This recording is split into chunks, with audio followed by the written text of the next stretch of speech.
안녕하세요. 얼마 전 파혼하게 된 30대 여성입니다. 결혼 준비하면서 갈라서는 커플들이 많다고 들었는데 그게 제 이야기일 줄은 생각도 못했어요. 이렇게 제가 사연까지 보내면서 제 이야기를 하게 될 줄은 더더욱 상상도 못했고요. 구구절절 하고 싶은 이야기가 많지만 일단 제일 문제는 남자친구가 어머님과 제 사이에서 중간 역할을 전혀 못했다는 거예요. 막말로 망가진 오뚜기도 아니고 어떻게든 가운데서 중심 한번 제대로 잡아보려는 척도 안 하더라니까요. 그냥 어머님 말씀이라면 아예 생각 자체를 안 하고 무조건 따라가는 식이었어요. 그리고 보아하니 이러다간 평생 남편 아닌 어머님 아들 껍데기만 데리고 살지도 모르겠구나 싶었죠. 그래서 말 그대로 어머님 품 안에서 오래오래 살라고 제가 헤어져 준 거예요. 아무튼 남자친구가 도대체 뭘 얼마나 잘못한 건지 궁금하실 테니 한번 이야기를 해보겠습니다.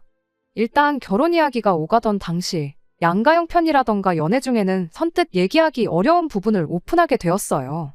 그런데 뭐 누가 더 나을 것도 없이 비슷하더라고요. 저희 둘이 벌이도 비슷했고요. 그래서 여기까지야 서로 크게 개의치는 않았습니다. 우리보다 더 어려운 사람들도 잘만 산다고 서로를 격려할 정도로 서로에 대한 나름의 믿음이 있었으니까요. 그런데 결국 저희를 기다린 건 아름다운 해피엔딩이 아닌 파혼이라니 또다시 좀 씁쓸해지네요. 아무튼 결혼 준비를 하다 보니 여러 가지로 신경 쓸 게 한두 개가 아니더라고요. 그리고 특히나 돈 없이 되는 일은 아무것도 없어 보였죠.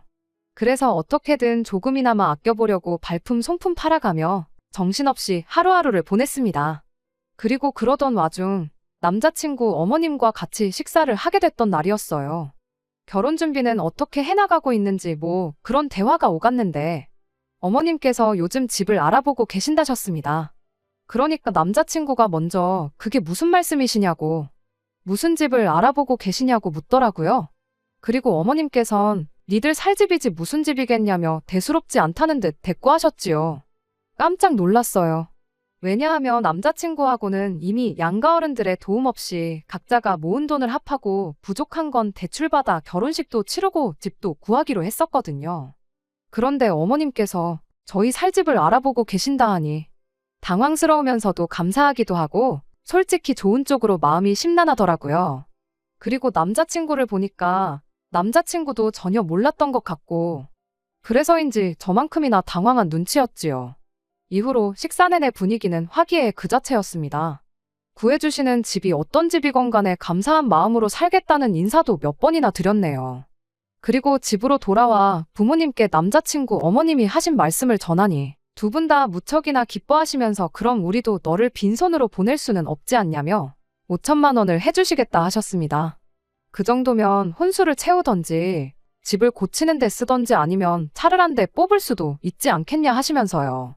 참고로 저희는 서울과는 비교적 먼 거리의 지방에 있고 그렇다 보니 집이 그렇게 비싸지는 않아요. 게다가 남자친구 부모님은 당장 먹고 사시는 데는 지장이 없으셔도 노후 준비는 안 되어 있으시다 했거든요. 그래서 언젠가는 저희가 어느 정도는 도와드려야 하는 날이 올 거라고 생각은 하고 있었습니다. 아무튼 그래서 제 나름대로 해주시는 집이 1억대의 빌라 정도 아닐까 짐작하고 있었죠. 그리고 그에 비하면 제가 모아놓은 돈이 4천이 좀 넘었고 저희 부모님이 5천을 해주신다셨으니 거진 1억을 해가는 거잖아요. 그러니까 딱 절반은 아니지만 그래도 기죽을 정도로 제가 덜 해간다고는 생각하지 않았습니다. 아무튼 그렇게 저희 부모님께서도 5천을 해주신다셨기에 그 소식도 전할 겸 다시 한번 남자친구 어머님을 모시고 식사하는 자리를 갖기로 했어요. 겸사겸사 어머님이 알아보고 계신다는 집이 어딘지 뭐 그런 것도 여쭤보고 싶었고요.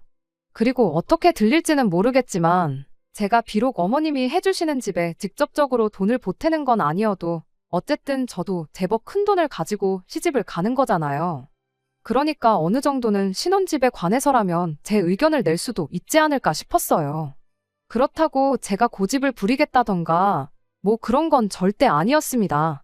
그저 기왕이면 저랑 남자친구 둘 다 출퇴근하기에 편한 곳이면 좋겠다 싶었고 남자친구 본가든 저희 부모님 집이든 어느 쪽으로도 가깝지 않은 곳이면 했지요.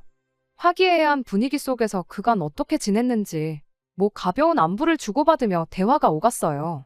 그런데 도통 집에 대한 이야기는 어머님이 안 해주시더라고요. 그래서 제가 조심스레 집은 혹시 어떻게 되고 있는지 얘기 좀 해주시면 안 되냐고 애교스럽게 여쭙습니다. 그런데 어머님께선 다 당신이 알아서 잘 알아보고 있으니 신경 끄란 말씀만 하시더라고요. 그리고 그렇게 말씀하시니 저도 더는 할 말이 없었죠. 이후로 집에 대한 이야기를 듣게 된 건 한 달쯤 지났을 무렵이었어요. 남자친구랑 카페에서 데이트를 하던 중이었는데 어머님한테 전화가 걸려왔거든요. 그리고 남자친구 딴에는 소리를 있는 대로 줄인다고 줄인 것 같은데 그럼에도 불구하고 핸드폰 너머로 통화 내용이 다 들리더라고요. 그래서 엿들으려고 한 건 아닌데 이미 계약도 끝났고 잔금만 치르면 되는 상황이란 걸 알게 되었습니다. 어머님과 통화가 끝난 남자친구에게 집이 도대체 어디냐부터 시작해서 그동안 궁금했던 걸 쏟아냈어요. 하지만 남자친구는 자기도 잘 모른다는 말로 일관할 뿐 제대로 된 대답을 주지 않았죠. 그리고 바보같이 그때도 저는 정말 남자친구가 몰라서 대답을 못 해주나 보다고 생각했습니다. 그런데 그 연락이 있고 얼마 지나지 않아 왜 남자친구 어머님께서 그렇게 집 이야기를 쉬쉬하셨는지 알게 되었네요. 남자친구한테 집을 봐야 혼수를 뭘 살지 정하고 할 거 아니냐. 뭐 하나 진도가 안 나간다 하고 참다 못한 제가 짜증을 낸 적이 있어요. 그랬더니 며칠 뒤 남자친구가 집 구경 가자며 저를 데리러 왔더라고요. 그리고 당연히 저는 신났었죠. 어느 동네에 어떤 집일지 밑도 끝도 없이 상상만 했었는데 드디어 결혼 자체가 뭔가 실감이 났달까요? 그런데 남자친구가 내비에 주소를 찍는데 말도 안 된다는 생각이 드는 위치였어요. 이건 뭐 남자친구의 본가나 저희 집에서나 가깝지 않은 정도가 아니라 멀어도 너무 멀었거든요. 게다가 동네에 도착해보니 제 예상대로 교통편도 속된 말로 거지 같았습니다.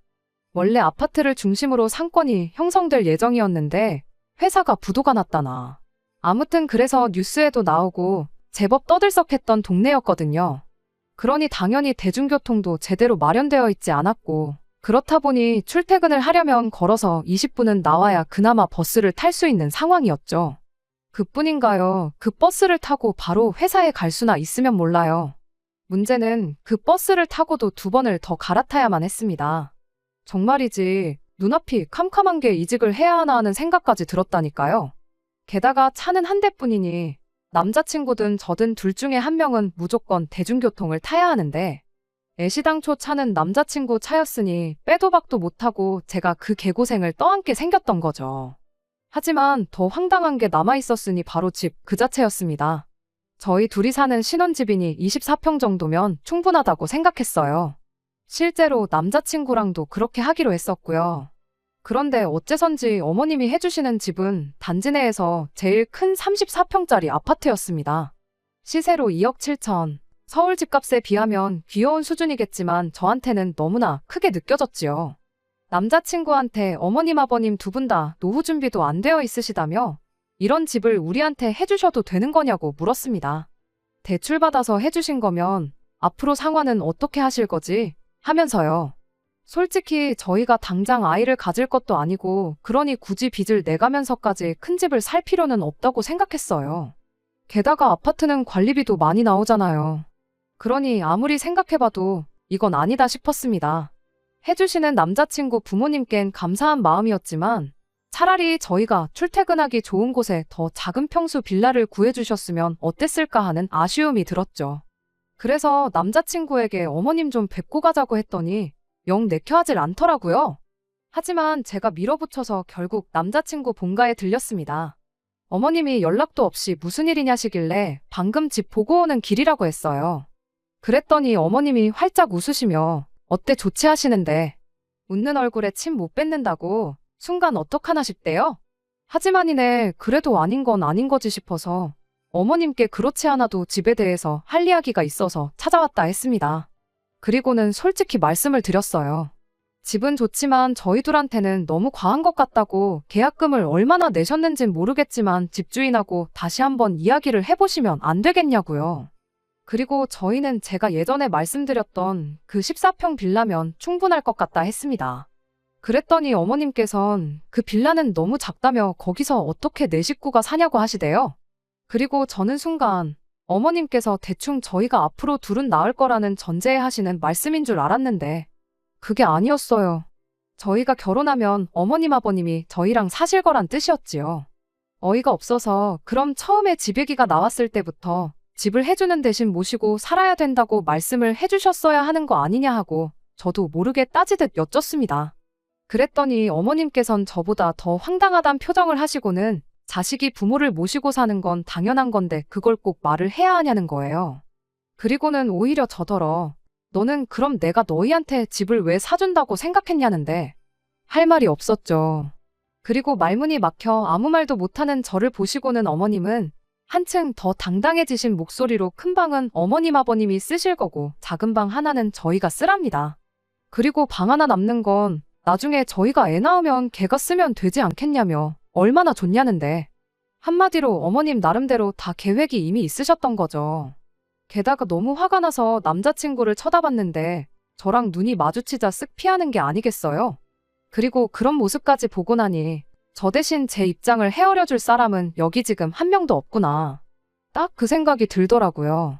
그래서 저도 안 되겠다 할 말은 해야겠다 싶어서 어머님께 따지고 들기 시작했습니다. 처음부터 저희가 양쪽 부모님 도움 없이 저희 힘으로 결혼하겠다고 말씀드리지 않았냐. 그런데 굳이 집을 해주신다 하셔놓곤 이제 와서 같이 살자 하시면 곤란하다고요. 그리고 저는 모시고 사는 건 생각해 본 적도 없고 자신도 없다. 그러니 저희는 처음 계획대로 도움은 받지 않겠다 했거든요. 그랬더니 어머님께서 그럼 그 아파트는 어떡하냐입니다. 그래서 계약금이 아깝긴 하지만 어쩌겠냐고 그건 포기하셔야 할 거라니까. 그게 무슨 소리냐면서 이미 잔금도 다 치르셨다는 거예요. 아니 아직 결혼식까지는 한 달이나 남았는데 그걸 왜 벌써 치르셨냐니까. 뉴스에 금리가 오르네 어쩌네 하길래 차라리 한 달 더 이자를 내고 말지 싶어서 일찍 잔금을 치르셨다나요? 그리고 뭐 오며 가며 이삿짐도 하나씩 나르고 그러시려고 하셨다면서요. 그리고는 따로 살던지 말던지 저희 마음대로 하라고 하시더니 그래도 아파트 대출은 저희가 갚아야 한답니다. 하지만 같이 살면 당신들도 같이 갚아줄 거니까 생각 잘 하라나요? 그리고 뭐 저희한테 다 내라고 안 한답니다. 관리비도 나눠서 내주실 거고 뭐 나중에 애 낳으면 애도 키워줄 거고. 그러니까 한마디로 절대 저희가 손해가 아니다. 오히려 이득이다. 말도 안 되는 말씀만 골라서 하고 계셨지요. 그리고는 막말로 당신들은 이제 죽을 날만 기다리면서 살고 있으니 결국 이 집 저희 거 되는 건 시간 문제인데 도대체 뭐가 그렇게 불만이냐고요. 기가 막혔어요. 막말로 뭐 정말 대출 하나 없는 아파트를 고스란히 상속받는 것도 아니고 남자친구 부모님 두 분 다 이제 겨우 60대 중반이세요. 그러니 100세 시대라는 요즘 정정하신 두 분을 보고 있으면 아무리 못해도 앞으로도 최소 20년에서 30년은 더 사실 게 분명하거든요. 그럼 뭐 한마디로 제가 못해도 20년에서 30년은 모시고 살아야 한다는 얘긴데 그 후에 아파트를 받는 게 뭐 얼마나 대단한 일이라고요. 결국 제대로 대화를 마무리 짓지 못한 채 서로 감정만 상해선 저 먼저 인사드리고 남자친구 집에서 나왔습니다. 그랬더니 남자친구도 데려다 주겠다며 따라 나왔어요. 그리고 그렇게 집으로 오는 길 남자친구가 저를 쓱 보더니 불만 가득한 말투로 왜 자꾸 어머님 말씀에 삐딱선을 타냐고 묻대요. 가뜩이나 짜증나 죽겠는데 집에선 내내 한마디도 안 하고 있던 인간이 기껏 한다는 소리가 그러니 얼마나 화가 나던지요. 그래서 남자친구더러 상황 파악이 안 되냐 따졌습니다. 내가 거기서 어머님 말씀에 내내하게 생겼었냐고요. 하지만 남자친구는 계속해서 너무 나쁘게만 생각하지 말라더니 그러다가 나중에 결혼해서 어머님을 어떻게 감당하려고 그러냐는 소리까지 해댔습니다. 그러다 호되게 시집살이라도 당하면 다 제 탓이라면서 말이죠. 가뜩이나 심란해 죽겠는데 시집살이라니. 아주 불난 집에 기름을 들이붓는 말이었습니다. 너 말 잘했다고. 네가 말한 대로 내가 왜 그런 걱정을 하면서까지 너랑 결혼을 해야 하냐 했어요. 그리고는 나는 차라리 월세로 단칸방에서 시작하면 시작했지. 어머님 아버님 모시고 사는 조건이면 아파트도 다 필요 없다고 했거든요. 그랬더니 남자친구가 뭐라는 줄 아세요? 지금 다시 생각해도 정말 어이가 없습니다. 그럼 자기가 어머님한테 말씀 잘 드려서 시집살이는 못 시키게 하겠다면서 어머님 아버님을 모시고 산다 생각하지 말고 룸메이트라고 생각하고 같이 살면 되는 거 아니냐고요. 대출은 월세 낸다 생각하면 된다면서. 말귀를 못 알아들어 처먹는구나 싶어서 다시 조근조근 설명을 했습니다. 어머님이 만약에 처음부터 같이 사는 조건으로 집을 알아보시고 계신 줄 알았다면 나는 바로 거절했을 거라고. 그런데 같이 사는 건 쏙 빼놓고 이제 우리더러 대출까지 갚으라고 하시니 내가 어떻게 그걸 받아들일 수가 있겠냐고요. 그랬더니 남자친구가 표정이 싹 바뀌어서는 그래서 저더러 하고 싶은 얘기가 뭐냐대요. 뭐 어머님이 사기를 치셨다고 얘기라도 하고 싶은 거냐면서요. 그리고 그런 남자친구의 뻔뻔하고 파렴치한 태도는 저로 하여금 결혼 자체에 의구심을 갖게 했습니다. 아직 결혼한 사이도 아닌데 벌써부터 어떻게든 제가 어머님한테 맞춰드리길 바라는 사람이 결혼하고 나면 더하면 더했지 덜하진 않을 게 분명하다 싶었으니까요. 어째선지 남자친구와 대화가 길어질수록 싸움도 커져갈 뿐이었어요. 그래서 남자친구에게 차 세우라고 하고는 더는 하고 싶은 말도 할 얘기도 없다 했습니다. 그리곤 우리 결혼하는 건 다시 한번 생각 좀 해보자 하곤 택시를 부르는데 솔직히 좀 이상하게 들릴 수도 있지만 제가 이 정도로 세게 나가면 남자친구가 하다못해 미안하단 말이라도 한마디 할 줄 알았거든요. 그런데 웬걸요. 제가 택시를 부르던 말던 본체만체 하더니 붙잡지도 않고 하다못해 조심히 들어가란 인사조차 없더라니까요. 그리고 그날 이후로 며칠 동안 남자친구도 저도 서로에게 아무런 연락도 취하지 않았습니다. 그래서 저는 황당하면서도 한편으론 이렇게 우리가 끝났다고 생각했지요. 그런데 열흘째 되던 날인가 남자친구에게서 연락이 왔습니다.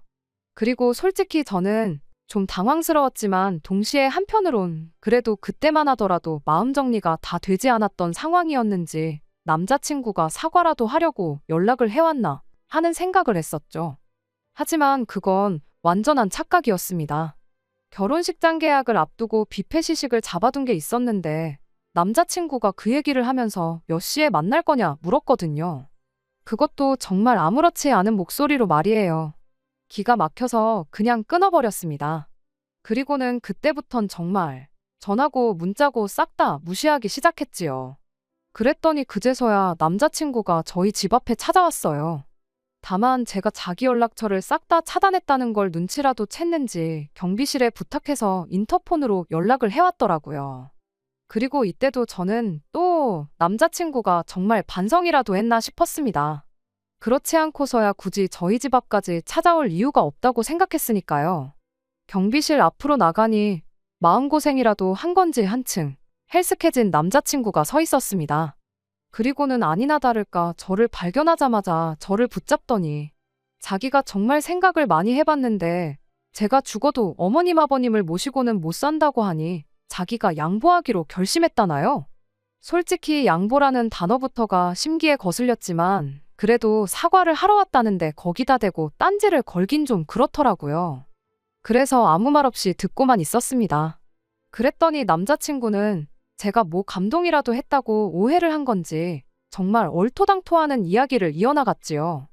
비록 같이 살진 않게 되었지만 그래도 자기 어머님 아버님 입장에선 온 가족을 위해 대출까지 받아가며 아파트를 장만하셨으니 이자만이라도 우리가 대신 내드리는 게 맞는 것 같다고요. 저는 정말 내 귀가 어떻게 됐거나 아니면 저 인간 머리통이 어떻게 됐다는 생각밖에 안 들었어요. 아니, 말이 안 돼도 정도가 있지. 당장 너랑 나도 집도 절도 없고 그 아파트는 어머님이 우리랑 상의를 하고 계약을 하신 것도 아닌데 한마디로 제가 왜 어머님이 싼 똥을 치워야 하냐고요. 하지만 남자친구는 계속해서 일단 어머님 아버님만 돌아가시면 그 집은 우리 몫이라며 대출이자 그까짓 거 얼마나 한다고 미래를 위한 투자라고 생각하면 안 되겠냐는데 들으면 들을수록 결국 남자친구 마음속에는 어머님 아버님을 모시고 살거나 아니면 두 분이 멋대로 받으신 대출이자를 갚아드리는 것 말고는 없구나 싶대요. 그리고 솔직히 멍청하게도 저는 그때까지도 남자친구도 저처럼 집에 대해선 아무것도 모르고 있었다고 믿었거든요. 그런데 문득 실은 다 알고 있었던 게 아닌가 싶었습니다. 다 알고 있었기에 그렇게 제가 집에 관해서 물어보는데도 잘 모른다는 소리만 해댔던 거고 정말이지 온몸에 소름이 다 끼치더라고요. 그래서 남자친구한테 네 뜻은 잘 알겠다고 했습니다. 그리고는 어쩌겠냐고 이자 갚아드리면서 들어가 살라고 했죠. 그랬더니 남자친구는 드디어 자기가 저를 설득했다고 생각했던 모양입니다. 희죽희죽 웃어대더니 저한테 막 이해해줘서 고맙다고 해댔거든요. 그리고는 핸드폰을 들고는 당장 어머님께 같이 살기로 했다고 말씀드려야겠다길래 결혼 엎어졌단 이야기도 까먹지 말고 전해드리라 했네요. 그리고 남자친구는 순간 알겠어 하다가 아차 싶었는지 방금 뭐라고 했냐며 되물었지요.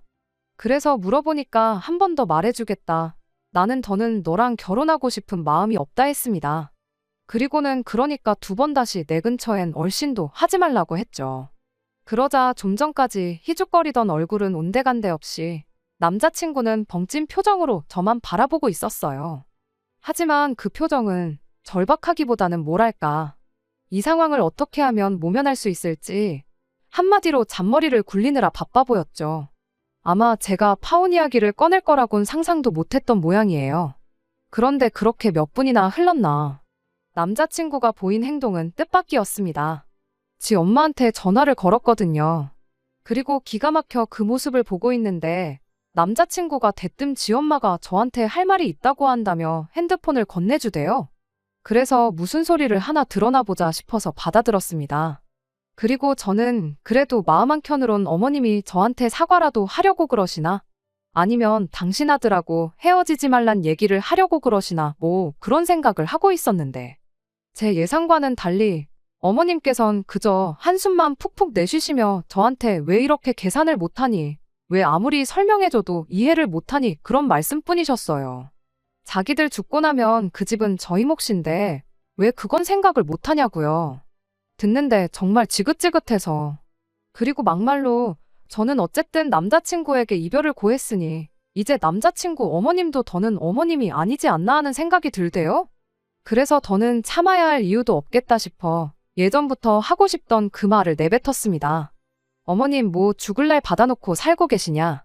제가 보기엔 못해도 20, 30년은 거뜬하실 것 같은데 제가 미쳤다고 아파트 하나 받자고 그 세월 내내 시집살이를 한다고 하겠냐? 그리고는 대출은 걱정 마시라고 어머님 아들이 다 갚아드릴 거라고요. 그랬더니 핸드폰 너머로 너 지금 말 다 했냐? 내가 너 진작부터 마음에 안 들었는데 하도 내 아들한테 들러붙길래 좋게 봐주려고 한 거다. 지금이라도 빨리 잘못했다고 빌어라. 안 그러면 너 후회할 거다. 그래서 제가 막 웃어버렸어요. 후회해도 제가 하니 신경 끄시라면서요. 그리고는 뭐 저라고 어머님이 마음에 들었겠냐 하고는 어머님만 저를 며느리로 고르고 말고 하실 수 있는 게 아니라고. 저야말로 어머님 같은 시어머니는 절대 사양이라고 했죠. 전화로 제 할 말 다 쏟아내고 남자친구한테 핸드폰을 돌려줬습니다. 그런데 보니까 남자친구가 아주 말 그대로 사색이 되어서는 분한 건지 아니면 놀란 건지 온몸을 개떨듯 떨고 있더라고요.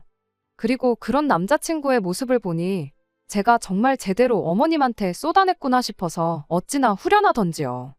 다시 생각해봐도 파혼하기를 100번 1000번 잘한 것 같아요. 무책임하고 상황 판단도 못하고 지 마누라 될 사람 위할 줄도 모르는 못난 인간. 왜 처음부터 그런 인간인 줄을 몰라봤던 건지 흘려버린 시간이 아까울 뿐입니다. 한편 그래도 그간의 정을 생각해서 남자친구한테 조언 한마디는 해줬어요. 그 집 그냥 빨리 정리하라고. 네 부모 말 맞다나 두 분 돌아가시기 전까지는 그 집이 네 집 되는 일은 없을 테고 그런 집에서 어떤 여자가 시부모까지 모시고 살겠다 들겠냐. 그랬더니 이 인간이 끝까지 저같이 못 되쳐먹은 여자들이나 그렇지. 찾아보면 분명히 시부모님 모시고 알뜰살뜰 살 여자가 있을 거랍니다.